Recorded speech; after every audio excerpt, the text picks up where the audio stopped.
Alright, so we're going to be covering the topic of ocean acidification. The name is a bit of a misnomer.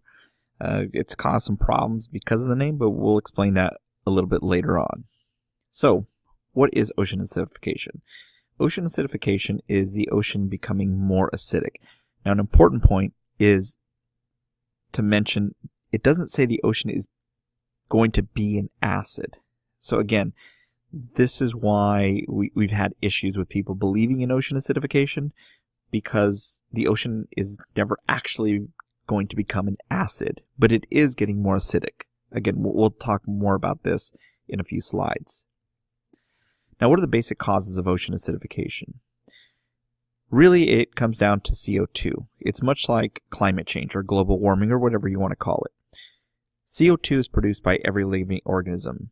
You, me, cats, dogs, basically any organism on the planet is going to produce CO2. And that's been okay, but when the Industrial Revolution hit, we started producing a lot of extra CO2 by burning fossil fuels.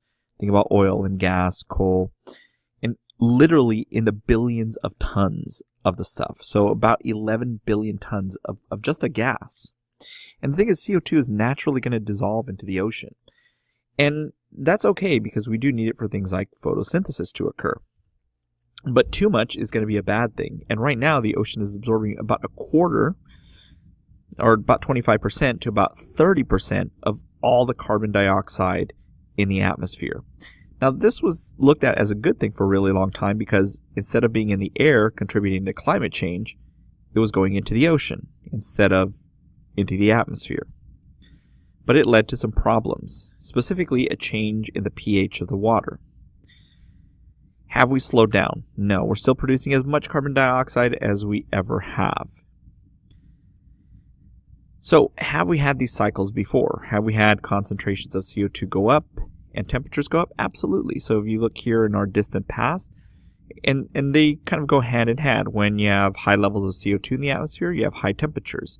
Low levels of CO2, low temperatures. And we're kind of right here, but we have spiked way, way up. Okay, way, way up. And our temperature lags a little bit behind, and we're thinking that because of our high CO2 concentrations, our temperature is going to follow. I mean, this is more related to climate change. But yes, this has happened in the past. In terms of who produces most of the carbon dioxide, well, first off, looking at the U.S., the U.S. produces a fair amount of carbon dioxide, most of it coming from electricity and transportation. Now, if we were to look at the four largest countries, so China, the U.S., India, and Russia, China, hands down, produces most of the carbon dioxide. But if you look at per capita, so how much is produced per person, the U.S. is producing twice the amount. So it means everyone here in the U.S. is using twice the amount of anyone in China. So again, yes, China is a large contributor, but the U.S. per person is contributing more than China is. So again, going back to questions like, isn't this natural? Well, yes, but natural is kind of a weird term because there's always something that has caused the spike in CO2. In the past, it's been volcanoes, and then once you got CO2 into the atmosphere, it became warm. It started melting this thing called permafrost, and then it let out methane, which is another greenhouse gas, and it contributed to more warming. So some people are like, well, how do we know it's not just happening because of volcanoes? Well, that's because we can look at the isotope of carbon from volcanoes and the isotope of carbon from fossil fuels, and we can tell where that carbon's coming from. And most of the carbon in the air right now is the type that's coming from fossil fuels, not from volcanoes. And then again, people are asking, well, isn't this just a natural cycle? If it was, we should be on a cooling cycle right now. We shouldn't be on a heating cycle. We should be on the downturn. So this goes back to pH. The pH of the ocean is changing, and pH, again, in very basic terms, is the balance between hydrogen and something called a hydroxide. Really, it's hydrogens, because that's what your pH meter measures. pH is going to range anywhere from acidic, being at 0, to basic at 14, with a pH of 7 being neutral. The lower the number, the higher the acidity. Now, it kind of goes to this right here. This is kind of a good one to understand. Pure H2O. If you split it, you have the perfect balance of hydroxides to hydrogen. That's, your two H's and your one O. But if you start getting more hydrogens in the solution, you start dipping closer to 0. If you have less hydrogens, you start tilting towards 14. Now, here's where the name has gotten us into a little bit of trouble. The average seawater pH before the 1800s was a little bit above 8.2, and right now it's about 8 something, the average pH of the ocean. Now, it's estimated by 2100 it's going to be below 7.8, or about 7.2-ish. At that pH, shells will begin to dissolve. Now, here's the thing with the name. At this pH, 7.8, the ocean is not acidic. It's actually still basic because it's above 7. So when people say, is the ocean going to become an acid? No. Oh, so then ocean acidification isn't true. That's not it. If you look at 8.2 to 7.8 or 8.2 to 7.2, it is becoming more acidic. It's getting closer to 0. Will it ever get to 0? No. But it is becoming more acidic. That's where the name comes from.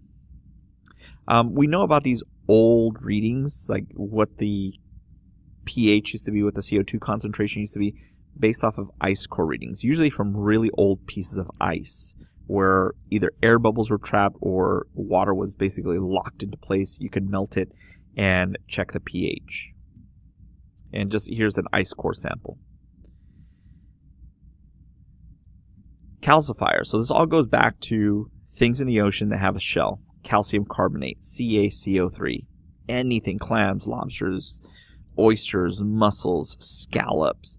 But the two big ones I need you to know are these weird ones called pteropods. Basically, they're these tiny marine snails and some phytoplankton. The reason phytoplankton is important is because they produce a lot of our oxygen. So here's an example of a pteropod. Again, a marine snail. If you guys have run the lab already, you guys have already seen the impact that vinegar has on a shell. This is what would happen to pteropods in acidic or water that's about 7.8. It takes longer to dissolve, but it still dissolves, even in a basic solution. And so here's just another look at it.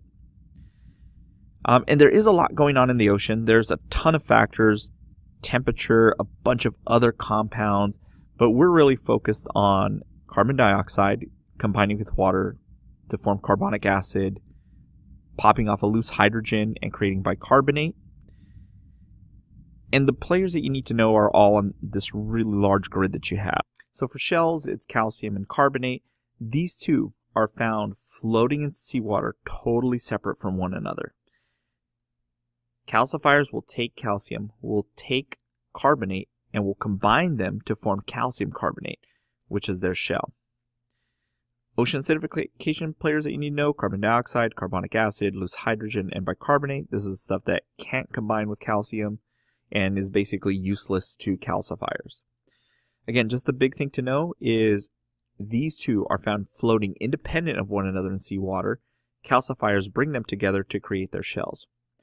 Now, in ocean acidification, actually I'll go to this screen right here. In ocean acidification, you have water and carbon dioxide combining to form carbonic acid.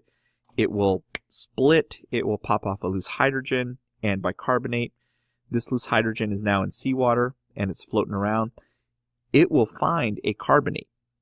And instead of carbonate combining or being there to be combined with calcium, hydrogen will steal it away and become more bicarbonate, basically more useless stuff. So it's harder for organisms to create their shells because there's less of this floating around in the water. Now, if it's really bad and all the carbonate is totally gone, the hydrogen will begin attacking the calcium. It will knock off the calcium and steal the CO3.